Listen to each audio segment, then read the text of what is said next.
nebaza Katonda ntayimusiza obwakabaka bwe waliwo omu ku abagenze gulu era tuze nze wali mukwano gwa tata waffe nnyo nzize baba wange era nze yababuza ekigambo kimu Full Figure mu mwagaza ki mumuvumira ki akola mirimu gye muddeeyo go back and meet Full Figure bwakiza mudde naye wano.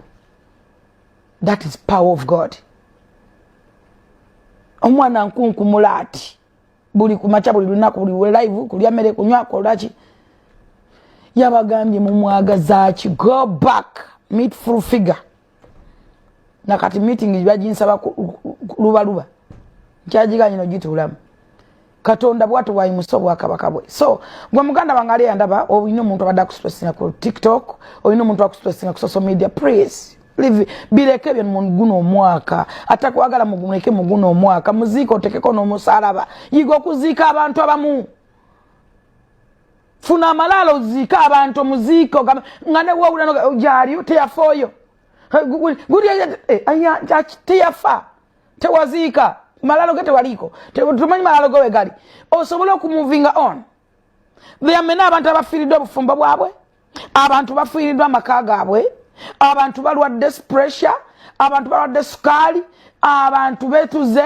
dwa abantu babala bali ku social media bavuma abantu babale bo baziwe bati bakutakula waliyo ne yakola ekibinja in fact ikamwogere kasuku yaleta agantu naleta bani kuvuma bantu babiri basatu abo mbaleka mwaka guno amalalo gabwe ntana za sami nina nakuteka ka emisalaba nenjijuki ya Daniela yave waka milioni najja na boruyi ku Dembe FM nenjijukira Kenzo kwegamba obulamu bwo bwonna otokyalinza abantu onyigiriza abantu kozimbidde platform zo gwe kuolya nenga ataba lutata n'obulamu bwabwe erinya lireke amanya galeke nabade njogera ne mchala Susan Makula bujingo muwomya nade na gundi emugenda banga agamba nti na blocking no mchala nenkola ki mchala yamweleza message namugamba kirungi ogambe wa blocking ne mukama akuwa mukisa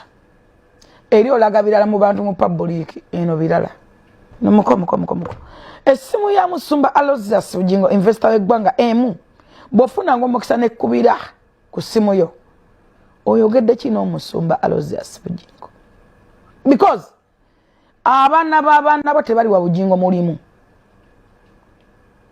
abana bamute mwina mimi nenga temanyi lwaki mwasiga bubi mwina kungula we bakitamwe basiga bubi banyamwe basiga bubi nti no woddukira wo mutunga senkubuge ne woddukira muntu nga ndawusi ne woddukira wani aga ono si mwana wagu tondetera toleta tusige ebirungi tukungula ebirungi Bible gamba nti musige bulungi muli kungula obulungi kubanga bulwe tusiga obubi tukungula bubi tosobola kusiga sere no subira sayo bakawo era abantu batuka makungula febina bintu bikolerera owuli enkuba ye uluguma jenji jiddem eyo jo owulire ye bwatuka naye omuntu akola wano ku setting ayagala oveewo no gamba banakuwa obudde buno no solo tula ofufiga watula osobola ku maintaininga just to maintaininga yo solo ku maintaininga Yesu Kristo mbulamu bwo ekyo ne kikulu muganda wange maintaininga Yesu Kristo mbulamu bwo abantu abamu muserera ne muva ku Yesu ne mufuna ebirowoozo olw'embeera y'ensi guba muyaga just kabakadde kabakaseera n'olwekyo muganda wange nkugamba ekigambo kimu mwekumire mu Yesu Kristo next year better ready okumwaniza mbulamu bwo oyina ebikusomoozeza mu guno oyina ebikunyigiriza mu guno please bireke biyite bireke birekane okubuloga kwebikeete kuganda nga kunywa mazzi tulabe challenges nyingi mu bulamu fe tuyina in the pain in the wounds tuina ebirowoozo ku mitima olwo Musumba Aloysius Bujingo buli nnaku ze tugenda muze tusemberedde naye bwe tumulaba twebaza Mukama katuga twandibaddewo tutya Oyo nno ye mukyala amanyiddwa nga Jennifer Nakangubi abasinga obungi gwe tumanyi nga Furufiga. Mu bigambo ebyo ndowooza olabye atuuse watuuka nga takyebeera kubaako amannya gakweka agamu n'agamenya. Naye nga juzi wano twalaba omuntu eyayogera nti yawandiikira Salim Saleh ebbaluwa yali Tamale Mirundi Junior. Era awo ndowooza gwabadde alengeza nti we yatuuse mbu bagenze ne Kasuku okumiitinga Salim Saleh. Nti niyo batuuse mu maaso ga Salim Saleh n'ababuuza ekibuuzo, Furufiga mumwagaza ki? Nti oba mulina kimuneetaagako mugende mu miitinga Furufiga. Furufiga omunamala mu miitinga mwogeraganye mujje wano naye. Tulinde ebinaavaamu oba tulinde ebinaddirira. Awo nno olumaze n'atuukako ku bya Pasa Bujingo. Jjukira era omuntu eyagambako nti yablockinga Pasa Bujingo yali Kasuku, naye amwogeddeko. Owange saagala mwogerera bingi kubanga olwedde ebisinga obungi abyogedde tubiwulidde. Katweyongereyo n'amawulire ag'enjawulo. Abakulu abagabazi security alert, obadde okimanyi nga bya Ssaabasajja Ronald Muwenda Mutebi bikomyewo era bibino era bazzeemu okubanga bakola ki, bamuwa security alert n'okubanga bamulabula ku bantu mbu balina okwegendereza. Naye obadde okimanyi mu bantu beboogerako balina okwegendereza nga mwe muli ne maama n'abagereka era nga mwe muli ne Katikkiro Charles Peter Mayiga abaffe. Biri bino okusinziira ku nteekateeka Namutayiika, omulabe we asookera ddala ali mu nju yatudde. Omulabe we owokubiri gwe wakwasa Ddamula, oyo ye buli lunaku akawungeezi olw'eggulo asiiba akupulaningira butya bw'ovaawo. Naye era akyasigadde emmengo na guno omwaka aguyingiramu. Nga bwe ŋŋambye nti Abaganda tulina ekizibu olunaakutta olumanya era olulaba n'ebikola obiraba wabula noga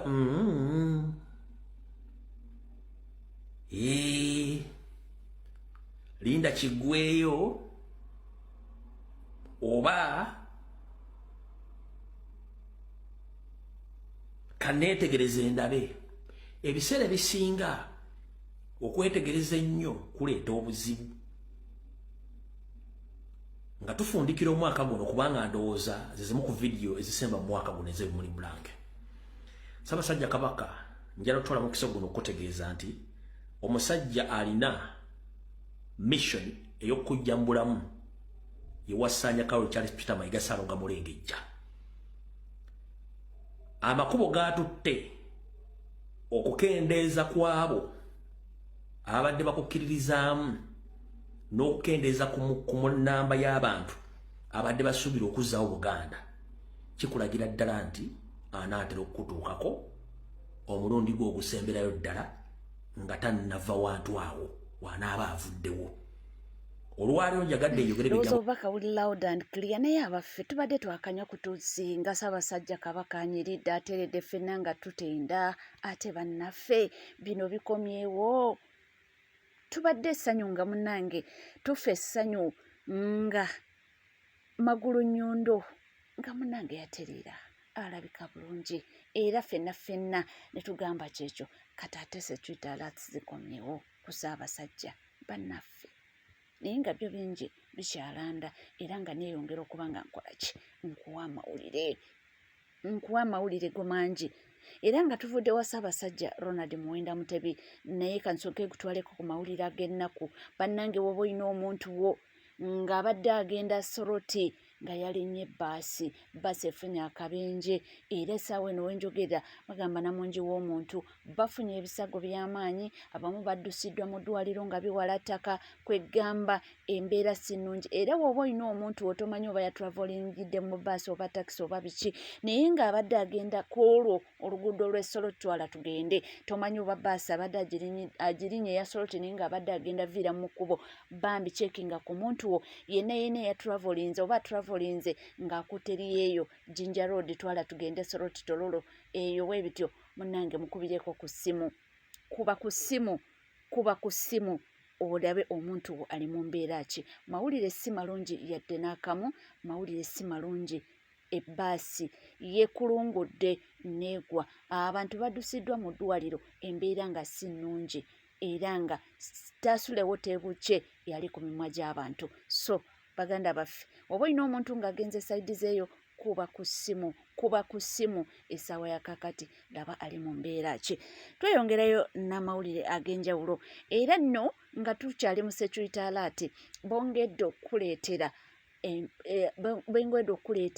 mbu nteekateeka ki eriwo wakati wa Lionskin mbu ne gavumenti okulabika nga baggalawo ekitebe kya NUP.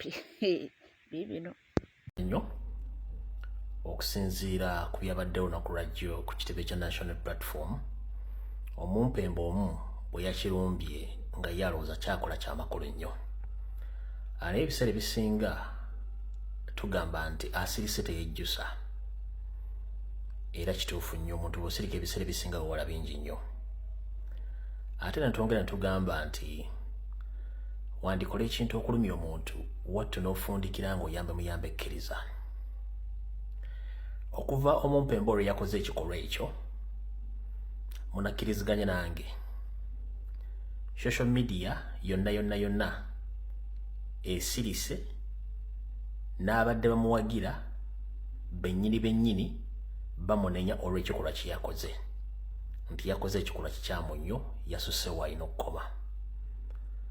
Naye kino kikuwa kyakuyiga ki? Kikuwa ekyokuyiga nti bw'oba odduka ate toyita woosula. Waliwo entalo ze weeyitira ng'ojja zisigala mu bwomu, nga ne bw'okulembera bagamba mukama waffe awo wakozeemu ensobi, n'olwokuba nti batyo okugamba bagenda kukuleka ensi ekulamule, era kye kigenda mu maaso olwaleero. Ebiseera ebisinga sijja kugamba butasoma, nedda. Ebiseera ebisinga bw'okkiriza omuntu yeeyazika omutwe gwe agukozese nga gwe togukozesezza gwe ng'omuntu, osinkana ebintu bingi nnyo nga bino wammanga. Olwaleero tulaba omuntu yeesitudde n'agenda ku property y'omuntu n'agikolako effujjo, nga kamera zimulaba n'abantu abalala nga bamulaba. Naye mu mateeka nago galaba, lwakuba nti ebisinga bingi gamala kukwata nga bakututte mu kkooti n'olyokumanya nti obadde n'omusango. Mu nsi ezaakula ng'amateeka gakola, nannyini property bw'aba alina omukuumi oba ye kennyini, bw'osaalimbira ku property ye asobola okukuba essasi n'ofiirawo n'alipootinga ku poliisi nti oli yabadde asaalimbira mu matwale gange waatalina buyinza kusalira oba kusaalimbira. Wattu n'ofiira mu bintu by'ekisiru olw'okuba tosooka kukozesa mutwe gwe kwebuuza. Ekyo bakiyita criminal trespass. Naye bannayuganda simanyi oba emitwe olumu gye bagikola, naye nze ekisinga okunnuma nti abantu abasinga obungi babakozesezza okukola ebikolwa ebibajja mu public automatically nga tebamanyi. Ngenda kugamba mwenna ba comrade bannayuganda bali mu Uganda nti ensi eno tekungulwa tugikyalako bukyazaako wayagiviira. Olwaleero okyayinza okuba nga olina obuyinza n'amaanyi olw'abakozesa bali mu buyinza, naye sooka weewuunye paka weebuuze lwaki abantu mu kukola ebikolwa bino bo si be basindikayo abantu baabwe era basindika ggwe, kubanga bakimanyi nti bo bwe ginaaba giwunya bagenda balina gye balaga, naye ggwe olagawa bwe giba giwunya essaawa zino olaga luddawa? Kitegeeza nti ggwe abasooka okufuna obuzibu bo nga bafulumye bazza ewaabwe. Buno bubaka wange eri abavubuka ne bannayuganda mwenna. Oyinza okuba muzadde wo teyafuna nsimbi zikuweerera, naye osabanga nnyo Mukama n'akuwa amagezi amazaale, kubanga amagezi amazaale gakubulira ki ekyokukola era abantu abasinga obungi ku bawangaalira. Naye Katonda bayakuuma n'amagezi amazaale, ojja kufa nga nswera, kubanga yo buli ewali ekiwunya weeraga era emaliriza efiiridde ku kiwunya ekyo kyennyini. Kale abakoze effujjo mwenna ekibijja kyammwe nga bwe tukimanyi, Ngera bagamba ekigambo kimu mwegendereze nnyo waliwo entalo ze mujja okutinkula ate muzisigale mu bwomu oba mwekka nga tewali agenda kukuyamba. Ekikulu ekyo kyabadde kya buswavu nnyo era tukivumirira. Mwe kyemwagala tetujja kibawa. Mwagala kuddira ekibiina kya National Platform n'abakigoberera mu batuume nti bali ku level y'emu nammwe ey'obutumba waavu oba ey'obugwagwa ekitajja kusoboka. Ngera okubaza mwenna abakoze obutambi bw'enjawulo ku nsi yonna nga mukola emige ekikolwa ekyo naye nga ekigendera ky'abantu ku kwagala okuteeka ekibiina kya National Platform n'omukulembeze waakyo nti bali ku level y'emu n'abo abakoze ekikolwa ekyo. Kikyamu nnyo era tekikola makulu. Naye olunaku olulala weegendereza nnyo okusaalimbira we batakuyise oba ku property etaliiyo, otherwise ojja kukubwa essasi ofe n'omusango ku poliisi tebaguwaaba kubanga already obeera otrespassing ku property etaliiyo mu budde obukyamu ate nga tewayitiddwa. Tukendeeze ku bugwagwa era emitwe gyaffe tukigize bwe kirina okubeera. Mu mateeka ojja kufiira bwereere nga neyakusse tavunaanyizibwa kubanga wabadde ozze kukola kintu kikyamu property y'omuntu nga teyakuyise. Mukama bankuumire. N'omulala wuno n'ayongerezaako era nga naye akutangaalizaamu mbu ate yagambye mbu kuno kuliko owookusatu nga ye Fikigaza. Alien Skin ali ku ddiru ya kugazaawo kitebe. Nabagamba Alien Skin mu projekiti zaabwe batambula aba ne Fikigaza. Mwalabye Fikigaza nga bwe yagambye. Alien olwagenze gundi Fikigaza ajja kulwanirira Nuupu. Nze ngenda balumba, nze ngenda gendayo. Gwe soka gwe wangulenze olyoka ogende kufada. Batambula aba iyo projekiti yaba 2 in 1. Fikigaza aline Alien Skin. Gwe Fikigaza gwe gwa revenginga kulwa NUP. Oloza NUP yabadde agogemanyiga NUP bakutumyeko okugenda okuwolera simanyi mbuno okube gundi Alien Skin. Ezo project ziri ezi bakeera babiri ku kite bakeera nabagamba bakeera aba ne bagenda ku macha nnyo sawa 12 nga batuuse ku UNEB entinda ne babawe ebiwandiiko. Wawulidde ku mama Fina gweraguza mbo simanyi bajjajja bangamba mbo Alien Skin ajja kuba president. Bajjajja bangamba babimanyi. Fikigaza atambulira wamu ne Alien Skin. Teeka waga bwe twaba kuba bagwaba bwe bagala okusituka basituka aba naye omunga alinga owaffe omwala alinga ata ali waffe bali aba. NUP yagambyeko girivengingire okakasa. NUP yagambyeko girivengingire. Ndowooza mu biwulidde ate tubadde tukyali abaffe ebyawuma Lukiseka nabyo ne biyingiramu. Mbone Afulandani bibino. Alillahi wa inna ilaihi raji'un. Tezo sente ze musonda za baali na kamya. Uma Lukiseka onuliko kirukanchi kugambe. Struggle wakajijjamu. Fetu kuletea struggle ejoli mu myaka ebiri okubeera ngo yagalo ogimalawo n'okumalawo diaspora. Tomanyije bivudde. Ekyokubira nti Seka kirukanchi kugambe struggle yatusanga twagaggawala dda byonoonya okufuna byonoonya mu kwonoona amannya g'abantu bakuwe ssente oyo noone twabifuna dda emyaka 2 emabega. Uma Lukiseka tukugulingeko fe munnafa fe tukole olumbe tufune ssente ng'ate sekretari yetegena mutika omukyala n'omwana bakyali wano tulina obbatika bagende Uganda. Oli ku bantu bagamba mbeseze mu kusonda musondira jjajja kamya na jjajja ali eri sekretari yabikozeeko dda yabikozeeko wa. Era olaga abantu nti goyogene SG bena yakugambye bawereze budget then budget eriwa. Uma Lukiseka tosukkawo ino koma nkwegayiridde oli muddusi mulungi. Wow. Ebintu bibyo ebigenda mu maaso naye abamu bagamba nti ebintu bino nti bagassegase mbo amalowoozi era mbu ne bajweteko ebigambo okulowoozesa abantu nti mbu Uma Lukiseka balina enzikizizaganya ne gavumenti oba n'abamu abakungu mu gavumenti nti babawe kasente basuule struggle abaffe. Bino bituufu oba nedda? Ebintu bino tuzze tubiraba. Obuzibu gye buli mu bintu bino nti sayidi emu bwe bagattagatta ebintu, sayidi emu ekkiriza nti bituufu. Sayidi endala nayo bwe bagattagatta ebintu, sayidi endala kwegamba kibi nnyo ebintu by'okwerumiriza. Gwe nkyo nakeera onumirize nze nti nakoze kino, okitwale mbu kituufu. Naye ate nze olunaku olw'enkyo nakeera omuntu n'agamba nti gundi yakola kyo nenja nenkugamba n'owakana n'ogamba bakola ki, balimba, babinsibako. Ate nze be banjogerako nga bagamba mbikola ku ggwe n'okkiriza. Lwaki bwe boogera nti obikola ku nze tokkiriza? Tulaba ebintu ebyo biri awo obuzibu.